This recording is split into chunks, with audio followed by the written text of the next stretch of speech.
This episode is sponsored by Medicine Based Beauty, where beauty is backed by science. Hey guys, Alex here. I just want to quickly tell you about some upcoming events. So, CNY Women's Network events, January. Here we go. We have a Instagram live interview with Kelly Springer of Kelly's Choice Nutrition. We're going to be talking about health and wellness for businesswomen. That's going to be on January 7th at 9:30 a.m. Tune in if you're available. It's going to be a great conversation. Next up, we have a community dinner at Touche. This event is exclusively for members of the CNY Women's Network. We're going to be checking out the new French Bistro in downtown Syracuse, so I'm really excited about that. Still haven't been yet. Next up, we are going to be doing a fit and social event with Spoke Cycle on January 18th at 9 a.m. It's going to be a little collab event. Members of the Collective by CNY Women's Network get to go for free, but we are opening this up to our whole audience. So if you want to network in a different way, attend this event. If you like Spoke Cycle, if you like cycling, if you like working out, attend this event. We're going to be doing a cycling class, and then we're going to be doing a little social hour sponsored by Project Lean Nation. We're going to have some juice shots, protein bars, light refreshments, trying to get some coffee there. So definitely check that out if you're interested. Okay, so next up, we have some in-person co-working sessions happening at Common Space. We've been doing in-person co-working sessions since March, but we decided we're going to open this up to our whole audience. So before it was just for our members, but we're going to invite everybody to come. Why not, right? The more the merrier. More is more. I love co-working. I don't know about you, but working from home is sometimes just not it. So it's really nice to just get dressed up, go somewhere where everybody is kind of in the same mindset and, tackle that to-do list. I'm always so much more productive at co-working. Last but not least, we're going to be doing a coffee meetup on January 25th. We still have a few more details to pin down before this event is live, but I do know that we're going to be collaborating with Anna Gill of Anna Gill Studios. She's going to be popping up and offering some special headshot packages. This is going to be, we're going to call it the New Year, New You networking event. So it should be really fun. It's going to be free to attend. Stay tuned for that. Otherwise, here are a few events on our radar. These are events that we are not hosting, but we highly recommend. First up is the Ascend and Elevate Retreat, hosted by Root to Rise CNY. This is going to be happening at Vanderkamp in Cleveland, New York on January 17th through the 19th. This retreat is going to be incredible. I had a chance to sit down with the hosts of this retreat last week to hear all about it. If you are looking for a reason to walk into 2025 feeling like your highest self, we actually worked out a special deal for you guys. So go to the show notes, click the link, and use the code Cultivate CNY for $200 off. And last but not least, the other event on our radar is the CNY Professionals Under 40 networking event happening on January 9th at the Mansion on James. Event's going to kick off at 5:00 p.m. and it is their New Year networking party. I went to their holiday party that they hosted last year at the Mansion on James, and I had such a good time. So I decided to sponsor this event. Really looking forward to it. I'm going to be in attendance, and I'm just really looking forward to reconnecting with people that I don't get to see too often. CNY Professionals events, always really great. We did a collaboration with them in September.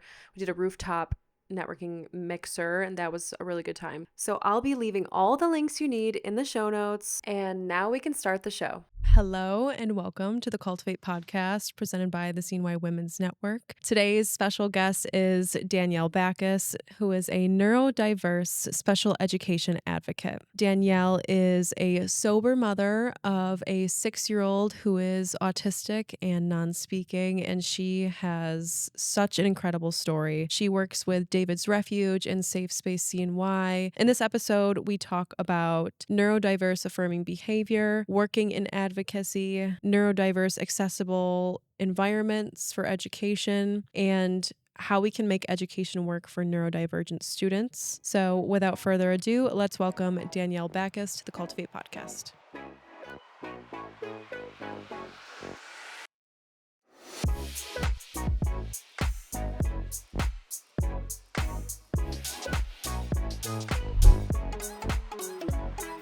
Welcome, Daniele. It's a pleasure to have you on today. Thank you so much for having me, Alex. I really appreciate you having me here. I am very excited about our talk. I think it's going to be super important for people to hear and super interesting too. So Daniele is a neurodiverse special education advocate, and she is also a sober mom. Danielle is a mother to someone who is on the spectrum and nonverbal. And in her, how old is your son? He is 6. 6. So I imagine the past 6 years of your life has been absolutely, like, transformative, would you say? Yeah, it's been a whirlwind for sure and eye-opening. I don't consider myself an expert, and I never will because I'm always evolving. It's ever shifting, ever changing. But I will always consider myself a special education advocate. I'm also an AAC advocate, how my son communicates with alternative augmentative communication device. So he uses speech generating device to communicate. When you found out about your son's diagnosis, when you were a new mom and you were kind of wrapping your head around the whole thing, what were your initial thoughts and feelings? So it's very funny that you asked that question because Xander was late on all his milestones, extremely late. And I always thought in the back of my head, this really looks like autism. This really does. My mother worked in special education and she always worked with developmental adults with disabilities. And I kind of knew what it always looked like. And so when Xander was having these issues, when he was in early intervention at 6 months old, I always felt, and I always would ask the early intervention people, do you think this looks like autism? And they can't say that. They can't. They're not allowed to. So they were just like, well, we can't really say. I don't know. Let's just work with him and continue to just see where this goes. But I always really thought that he was autistic. So, when we got that diagnosis and I saw it in writing, I think it hit me and the guilt came and I really spiraled out of control. And I really turned to a substance I knew best, and that was alcohol, to really numb myself from it and from what was going on inside my brain. Because as a mother, you think, well, did I cause this? Did something I eat cause this? What is happening? And why is he autistic? Because I automatically think it's me. So that was what initially really happened.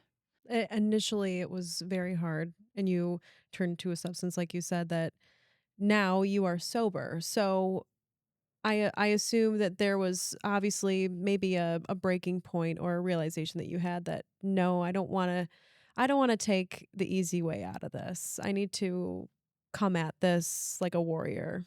Right. And it was just one day we had a friend who was over and she just said to me, I really think that you need to end your relationship with alcohol. I don't think it's good for you. And so one day I woke up and I said, I don't think I'm going to have a drink today. And I thought that I'll never not drink alcohol, but I'll just see. I'll give it 30 days. And so after 30 days, I was like, this feels really nice. And so I'll give it, another couple months. And it felt really nice to just keep waking up and be present for Xander and wake up on a Saturday and just like go do things, immediately jump out of bed and not be sick and not have this mind of like, I need a drink right now. And Xander really needed me and I really needed him. And he was the catalyst that kind of kept me going through it all because I got the opportunity to focus in on, okay, what can I do to help? And what can I do to hone in on him and him being autistic? And what can I do to continue this researching into autism and help benefit him for his future success? And this was during the time of COVID. And so I really got to know him and love him and be present every single day. And it was amazing. What was your experience like getting educated and becoming more educated about this? So it was truly picking up books. I didn't really go to Google too much. Google is a scary place. I'll be honest. Google is probably the worst place you can go to look up stuff because they'll tell you about certain things. I'm not going to go into detail without people come after me and saying, "Oh, that helped my child," but kind of embracing it, taking it, and picking up books. I will say that the Bible, who I consider Bible, is Dr. Barry Prezant, Uniquely Human. It's the first book I will go to every single time and go to. It's the best book to understand autism, and I absolutely love it. I delved in deep to that. There was also another autistic workbook I cannot think of off the top of my head, but I reference it constantly. Xander also had the amazing opportunity to attend a local school here, preschool called Joonio, uh, very neurodiverse affirming. And they very much helped me understand certain things when it came to neurodiverse affirming approaches, particularly his speech language pathologist, Shannon. Shout out Shannon. She really opened my eyes and made me question a lot of things. She didn't really tell me you shouldn't think that way, but she kind of steered it in a Hmm. certain way. So that was what really helped me open my eyes in a different perspective and continue on. Podcasts were also incredibly insightful too. And going on Instagram and finding a community of other parents and caregivers who had other children going through the same thing I was going through. They were helpful. Are you a professional woman in Central New York looking to connect with a community that values local talent? Unlock your career's potential with the CNY Women's Network online business directory. For just $9 a month, you can enjoy a premier listing that connects you with a community of engaged customers, recruiters, and executives eager to discover you. Getting started is easy. Simply click the link in the show notes to purchase your listing, and your profile will be live within 72 hours. And one more thing, as a valued listener of the Cultivate CNY podcast, you get 20% off your first month with us. Just use the code Cultivate20 at checkout. That's 20% off your first month with the CNY Women's Network online business directory when you use the code Cultivate20 at checkout. Don't miss out on the opportunity to grow your career and attract new opportunities. Join the CNY Women's Network directory today to be seen, connected, and hired. What was your experience like finding that support almost? Like, when did you realize, okay, not everyone can relate to what I'm going through right now, so I need to outsource a community here? It was a bright light. It really was. Uh, because there will be mothers and caregivers out there who will either take the victim or Viking mentality, and you'll find them fast and you have to vet them. And when I mean that, I say the Vikings are the parents that are just like, my child's autistic, but I will advocate and I will fight for them. And I'm going to make sure that your rights are there and that you have basic human rights and that you are not violated. And I will be there for you all the way. And then the victim mentality is, my child's autistic.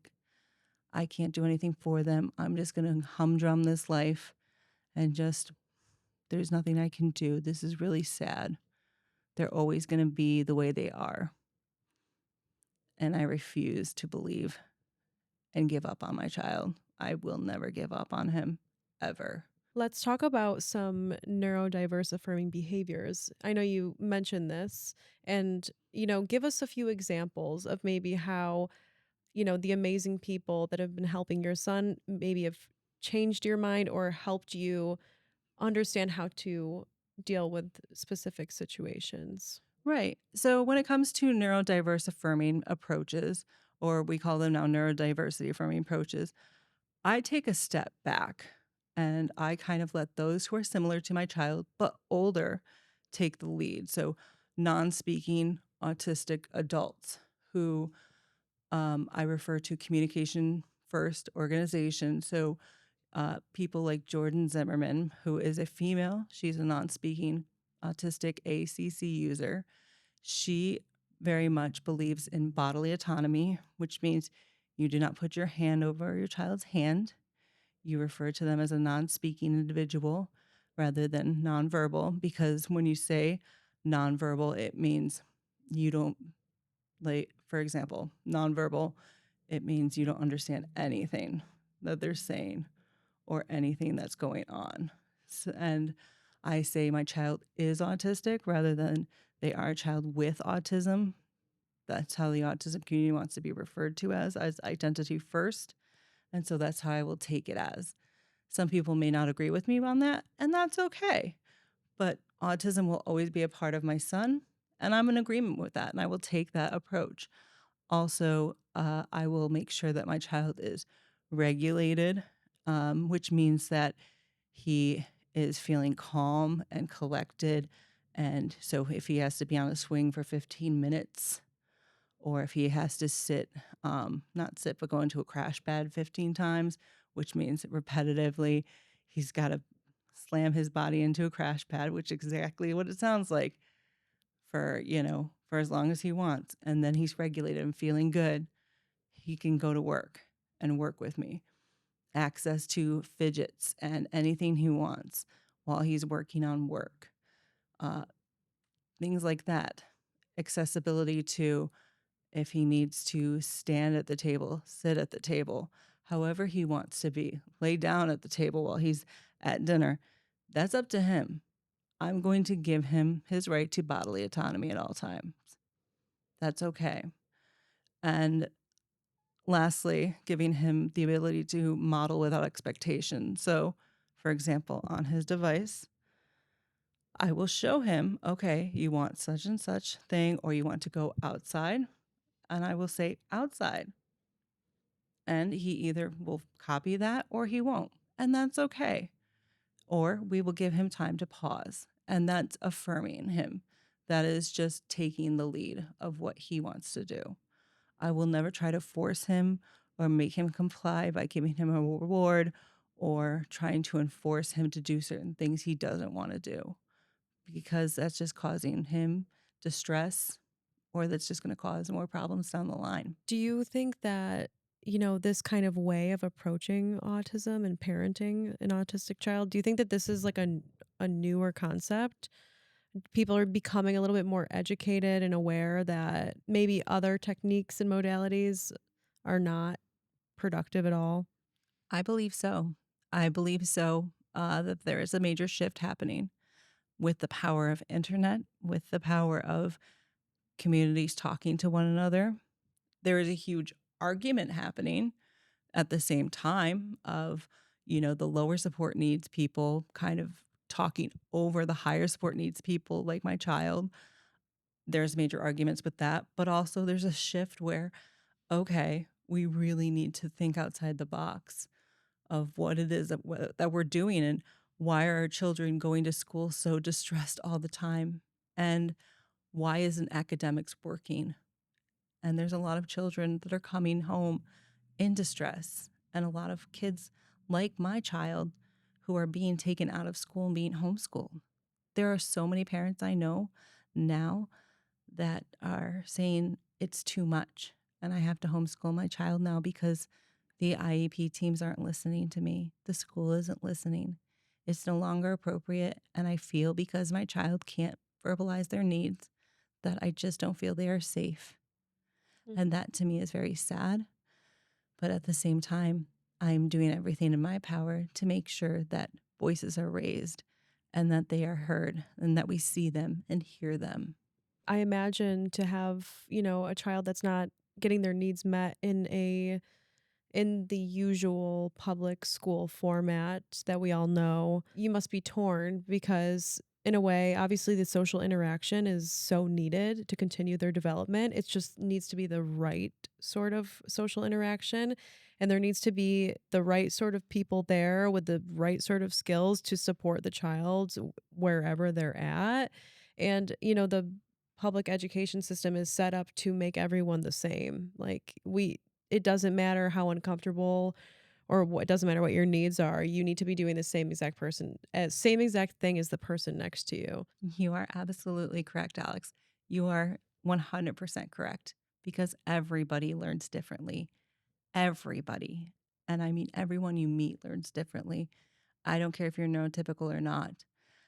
And what you're correct on is children like my son who are seen not as a different neurotype. He's just seen as someone who is impaired or has a deficit, is being compared to people who are neurotypical. And what is being happening is his goals are being driven by neurotypical standards where you have to be seen or act neurotypical, which is teaching him to mask, teaching him to be someone he's not. And that's not right. In the end, it's not right. Why are we doing that? Why can't he just be the best version of himself? And sometimes people say to me, oh, no, we're not doing that. But we are. We are. And I understand that's giving him more services in the end, but we want to fade out those services because they're not always going to be there. They're not always going to be there. We want to help hone in on what he's good at and what he's doing. But what we're driving at is we want them to all be the same. And that's not really good, is it? Because we're creating an environment in which they're not going to strive for the jobs in which they need engineers. They need people who work for Apple. We need people to think outside the box. And so you are exactly right. We all learn the same. And we also tend to segregate people like my child when we're taking them out of inclusive environments where neurotypicals tend to see people like my child, befriend them, and they go off and be very compassionate individuals. They tend to be more understanding. They tend to be leaders in companies. And I think that is a brilliant way to be. So also, how do we look at that? And that is what I also worry about, is because my son used to thrive in environments where it was inclusive. And now it's not very much so anymore. Do you think it's because now he's getting older too? And in a way, like when we, at certain points in our life, we're expected to graduate high school and there's milestones we need to hit based upon our numerical age. But, when he was younger, it was probably more accessible to be in an inclusive environment, right? But there's not inclusivity in these other spaces that he still very much needs to be in. So it's like, I mean, I saw that personally, if it's not working in this group setting and it's too stressful for the teacher and the parent and nobody can figure it out, let's just put them in a special program where they work one-on-one with someone, or maybe they work in a very, very small group. That's also something else you have to work into accommodations is, okay, how do we make it more inclusive? If we can, if we're able to, how can we try to do that? Well, can we make it so he can go on class trips when they're melding into the school? We have to explore these options because inclusivity is important. Inclusivity it matters. And we have to make these programs such. And it's hard. It's really hard. I have friends out there in the community that are trying so hard at their best in other states, working hard to make sure that these inclusivity and inclusive classrooms happen. And I'm still working on these, compliance-based approaches go away. And so I haven't gotten to the inclusive part, Mhm. which is hard, which is so hard because there's only so much I can dabble in and I can do at a time. And I'm trying to make the most of my time here on earth while giving back to the community at the same time because I am involved with Safe Space CNY, David's Refuge, which is also a great local organization here, and help my child and help other families at the same time. And it can be overwhelming, and I have to learn to, okay, let's take a step back. But I want to do so much, and I have to learn at the same time, okay, take it on one step at a time. Mhm. And so the neurodiverse affirming approaches is probably the most important to me, especially when it comes to IEPs. That's my wheelhouse. And so I have to learn how to delegate and say to my friend, okay, what are you working on? I want to know more. Let me pick your brain Mhm. so I can get a better understanding as opposed to me just trying to figure it out on my own. Let's talk about these compliance-based approaches that you don't think are working anymore. Eye contact, huge one. Um, Say your child needs to give eye contact for so many minutes during a day. Why are we making sure that or child will maintain eye contact while giving a conversation about a preferred topic? Why are we giving a goal that is requiring your child who is autistic, who may not want or need to give eye contact because it's uncomfortable, it's socially uncomfortable to do that? We we don't have to give eye contact. Neurotypicals generally don't. Hmm. That's very uncomfortable. Why are we transitioning from one preferred activity to another non-preferred activity? How can we make these activities so they're preferred? And how can we make the preferred activity, okay, how we transition it? Can he transition with music? Child will transition with a fidget in his hand to the non-preferred activity with maladaptive behaviors, with zero maladaptive behaviors. So we have to word them so they work with the strength-based approach. That's how you have to work it. You have to look at the present levels of performance, where your child lands. I hate the present levels of performance sometimes because sometimes the strength will only be 2 sentences and then the rest of it is all negative and deficit based. Hmm. So that's where the parents really have to come in and play and say, this is where my child has their strengths and this is where we need to reframe it. Because saying a child is unmotivated in certain aspects and doesn't want to do certain things and doesn't seek out certain things is wrong. That's a school problem, maybe. That's not so much of a child problem. And I know I'm going to probably get some heat for that. But my thing is again, academics are not always set up for autistic children. And that's not always the teacher's fault. They have to fall within a guidelines. And I totally respect that.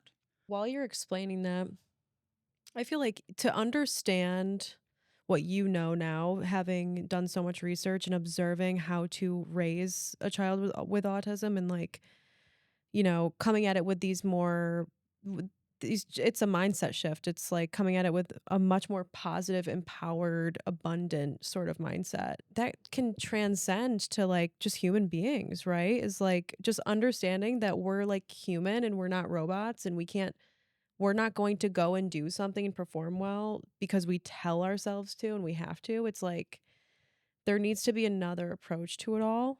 But I feel like there needs to be something in the education system that's actually serving human beings with autonomy and a mind to think for themselves. We're putting these goals and these ideas and these things on our children who are disabled that we wouldn't put on a neurotypical child, right? That you Mhm. have to look at a teacher to show that you're ready and prompted to learn. Neurotypicals usually don't have to do that. And we sometimes they say child has to talk about 3 non-preferred topics. Why? Why do they have to talk about 3 non-preferred topics? Why can't they speak on topics that they like? Is it because they talk about it too much and it becomes repetitive? Probably. But can't we kind of spin it, right?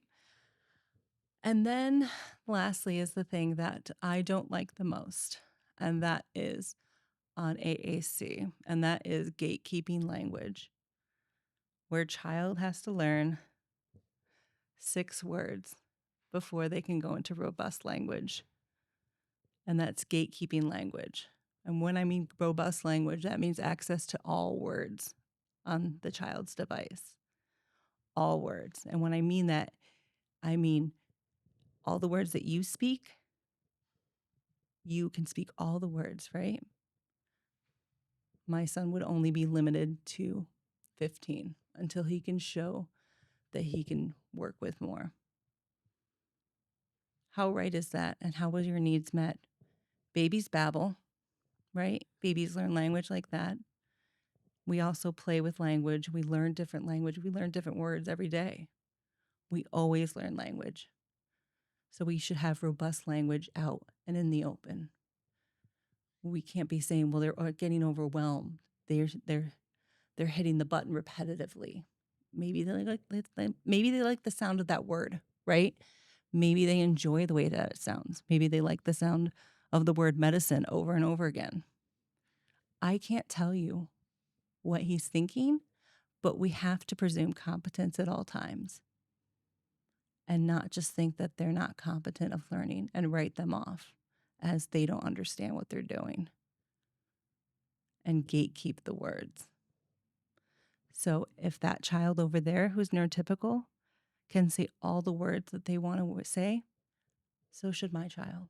He has the ability to say whatever he wants, whenever he wants, however he wants, to whomever he wants. And so saying that it's distracting and he's getting frustrated, I don't believe that. And I won't believe that because in the home, I let him do whatever he wants on his device. That's his ability. And I, again, will probably get some heat for that. But again, it's important to know these things that you shouldn't gatekeep vocabulary to 60 words and then earn them as they go because you understood those words. Yeah, and I'm sure that they're obviously like whoever came up with that was like they, had a good intention in mind, but it's not really like logical if you think about it. Because like you said, babies babble. It's like assuming that we all learn the same exact way, like you said. Every single person learns differently. So how are you supposed to be putting all these different benchmarks in place to determine someone's capacity, competency, intelligence? But if someone could control what I could and could not say, or even just my ability to express myself, like the having the option to do that, that would be so frustrating. Right, right. And I always leave the floor open to my son. So, say he is hitting the word and certain funny words that he loves to say or is interested in, and he'll say lamp. And I'll just say, "Oh, Xander, do you like the lamp in mom's room? Do you like the lamp in the dining room? Oh, do you like this lamp?" And I just leave it. Oh, I leave the conversation open to him and we'll talk about it. Mhm. So when he goes to the lamp, I'll say, "Oh, Xander, there's a lamp." You know, I leave that open for him, right? And or he'll hit the word go, and I'll just say, "Okay, where do you want to go? You want to go here or where are we going? What are we doing? Go, go." And so I will always leave it open. I won't just not honor it and Yeah. ignore it.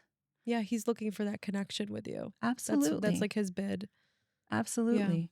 And I hear it all the time. And I hear it being said to me that, well, he just says these words that are not in context. And maybe that might be so, but they mean something to him. Mhm. They mean something to him. So I try to always go with presuming competence at all time because maybe there's a connection there. Maybe there's something that he's trying to say and he's trying to find and figure out how to communicate it. And I'm going to honor it at all times. And when he's frustrated or he's, pushing past you or being upset, ask him why. I always talk to him all the time as if he knows exactly what I'm doing. Always. I'll never talk about him. I'll never talk over him. I will always talk to him and with him. Have you been able to kind of like talk to other mothers that are in a similar position and almost coach them through some of these tough situations? Yes, I have. And sometimes I always feel like I'm overstepping and they're my friends and I just say I'll blurt it out sometimes or sometimes I'll say I hope I'm not overstepping or I'll say would you like my suggestion? Sometimes they'll want me to be their advocate. And because I'm so neurodiverse affirming forward, I have to say, is this in alignment with you? Because some of them do enjoy those compliance based approaches. And I can't come from a place like that. And so when they think that they are in a place like that, and I say to them, I would change this, I would change that. Well, why? And I tell them, and it makes them very uncomfortable. And so I say, I don't think that this will work. Maybe you need to find an advocate that understands more of this or is more aligned with that. But for the most part, my good friends, because I vet them, um, especially in the community, they know who they are. I will tend to say to them, this is what I think and this is what I feel. Maybe this way, maybe that way. Have you heard of this? Have you tried this? And they love the perspective. I also will recommend books. I also will recommend trainings because I've done a lot of those too. And I love the trainings that are available. I've learned a lot through online trainings and the shifts that have happened with that. And so it's been well received, sometimes not, sometimes so. And how do you continue to advocate? Like what is a day advocating spent look like for you? As of right now, a day of advocating looks like I do have some people that will DM me and ask me questions and say, are you taking people? And sometimes I'll say yes. I have been doing some presentations locally and online. I have been trying to get back up on my reel game because that's always so hard. When you do reels on Instagram, you do much better and people kind of see that traction and will hit you up. Do have my cards that I'm giving out more and more. And through, the work with David's Refuge I meet a lot of parents that do need advocates. And so they reach out to me through that. So I do have that. I don't really do a lot of cold emails, nothing like that, because you're either going to align with me and Mhm. see what I have or you're not. Um, in the community, it can be kind of hard because some of the parents are there and some of them are not yet, but we're getting there. We're getting there. But it's mostly out of state right now that I'm getting the most traction, which is Yeah. interesting. So you actually like the people will come to you if they need you. You don't have to like go and get it, of course, which I think, being an advocate for something like this is so powerful, especially now that we are starting to open up and there is more information and wonderful podcasts that challenge, these perspectives and you get to actually hear people's stories. What has storytelling or hearing other people's stories done for you during this time? It's done a lot. I get very emotional. It's because I'm a sensitive person, so it makes me very sensitive to it. It's been a whirlwind because you can't help but get invested. And so Mhm. being empathetic to the situation has been it's been interesting. I mean, I try to support as many of my friends in the community as I can and try to get ideas as well. I do have a certain idea in mind of like a reverse inclusion idea for schools. So that's kind of up and coming. But I believe that when you have a better idea and you have a story to give and a background in this, people are more willing to kind of hear what you have to say. And Mhm. so even though Xander is 6 and he's so young and he hasn't reached that adulthood, not many people think that you are a strong enough advocate. But I'm in this almost every day. I'm in the trenches, always reading, always looking up articles, firing off emails to certain educators and um, people in law down in the state. It's hard, but I'm working and trying my best to make sure that there's a future here. And I assume that like there's probably a lot of negotiation skills that come into play here with what you're doing and like I mean, for you to make the change that you want to see in the world, you're going to have to get a lot of support and buy-in from a lot of probably like high-powered people. So how do you, with your experience so far, what do you think are one of like the best strategies to get someone's attention or to get buy-in from someone that you want to get somewhere with? I always use Xander as a great example. And I have some really great video clips of him, especially using his device, because I'm a huge proponent, like I'm a huge advocate for that, just the devices, because there's a lot of individuals out there who are non-speaking that do not have devices in their hands and their voices are in a box and they're not able to speak. And to me, that is mind-boggling. So when I tell and show people that children as young as my son are able to use this, I think that that is very compelling for them to see that and to understand that, and that having communication is so important, and that their voices need to be heard and that they need to be seen. Just the thought of not having access to use your voice and to speak for yourself. Oh my goodness. That's just like heartbreaking. But is your son one of the youngest people to use one of these devices? No, absolutely not. I've seen children as young as 6 months old picking it up and using it, which is just amazing. Mm-hmm. So, I mean, children, there is no prerequisite to use an AAC. None at all. You do not have to. Um, they'll try to tell you that there is, but there is no prerequisite. It says it right on the ASHA website. And so children as young as 6 months, I've seen them, and it's incredible. They'll say no, they'll say yes, and it's it's just wow. Do you think like people are going to start like allowing their children to use these devices that are neurotypical too, that might not need them? But I mean, just almost, it sounds like an advantage to me. I don't see why not. I think that having that exposure to it is great, because I'll have Xander's device wrapped around me, and children, probably 8 times out of 10, will think it's his toy. Mm. Will think it's an iPad that he plays on, and think that that's something that he will just have access to, when in fact, that's his voice. It's actually his voice. That's not something he plays on. That's his voice. So I think that neurotypicals seeing that and having exposure to that, amazing. One more question before we start to wrap up is what would be your best piece of advice for a neurotypical girlfriend who has a small child with a similar condition?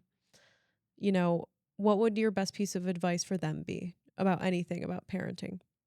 I think that picking up, I always say that literature is so important, and that you can always also listen to Audible while you're doing housework and stuff. But I feel that picking up the Uniquely Human book by Dr. Perry Versant is Bible. That is Bible. I don't care who says it's not. To me, that book changed everything for me and gave me a better idea. And then I will also say that Jesse Ginsburg's book of Ready, Set, Connect. She recently wrote it, recently came out. Also, having her was a game changer. I've been following her for years, but she just wrote that book. Reading and understanding your child and turning to people who really have an understanding of neurodiverse affirming approaches, because that shift is happening, is the best thing. And that when your child is newly diagnosed and you're handed that prescription of all these therapies or just one therapy, that you should explore other options for what your child is possibly good at, and that there are other therapies out there that are just as good. Just take a deep breath, slow down, because everything will happen. It's overwhelming at first. It really is. And the system is kind of flawed in that way, where when your child is newly diagnosed, you don't know what comes next or what to do next.